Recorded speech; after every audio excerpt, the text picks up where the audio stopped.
Hello everyone, সবাইকে আসসালামু আলাইকুম।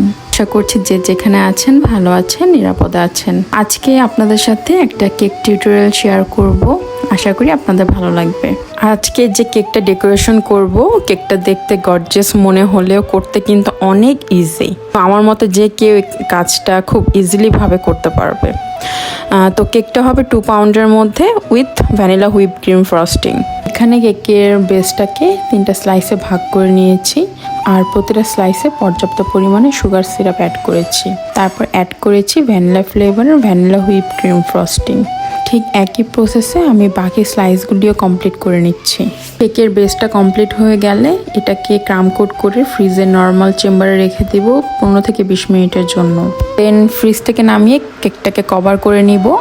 আজকে আমি কেকটা লাইট একটা লেমন কালারে রেখেছি, আর এই কালারের কেক সচরাচর অনেক বেশি ইউনিক মনে হয় আমার কাছে।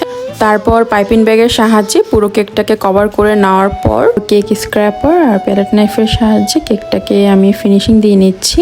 ফিনিশিং দেওয়া হয়ে গেলে কেকের বোর্ডে লেগে থাকা এক্সট্রা ক্রিমগুলিও ক্লিন করে নিতে হবে, কেননা বোর্ড ক্লিন থাকলে কেকের ডিজাইনটা যেমনই হোক না কেন দেখতে অনেক বেশি আকর্ষণীয় লাগে। এখন মেন পার্টে চলে আসি। এখন কেকের উপর যে ডিজাইনটা করব সেটা টুথপিকের সাহায্যে মার্ক করে নিচ্ছি।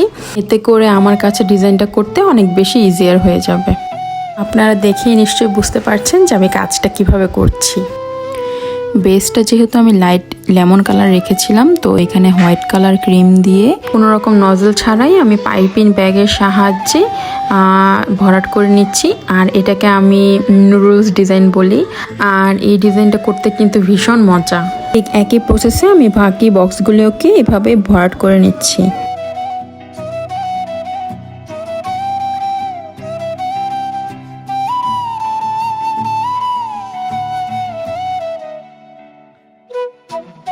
ডিজাইনটা কমপ্লিট হয়ে গেলে তারপর ক্রিমের সামান্য পরিমাণ ব্লু কালার অ্যাড করে আমি বাস্কেট নজলের সাহায্যে কেকটার চারপাশে বর্ডার দিয়ে নিচ্ছি। আর লেমনের সাথে ব্লুর কম্বিনেশনটা কেমন লেগেছে প্লিজ আমাকে জানাবেন।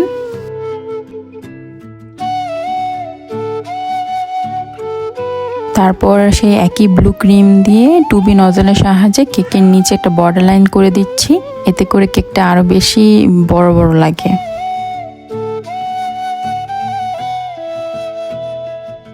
তারপর কেকের মিডল পয়েন্টে আমি 3টা রোজ বসিয়ে নিলাম।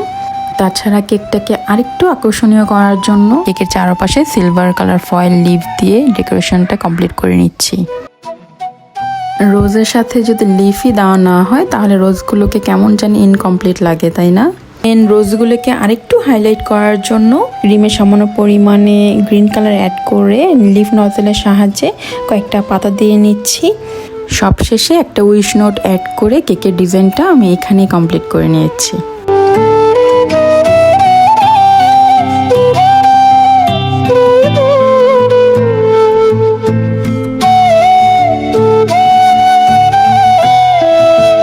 এই হলো কেকের ফাইনাল আউটকাম। আপনাদের কাছে কেমন লেগেছে প্লিজ আমাকে জানাতে ভুলবেন না। কথা হবে নেক্সট কোনো ভিডিওতে। সবাইকে আবার আসসালামু আলাইকুম, আল্লাহ হাফেজ।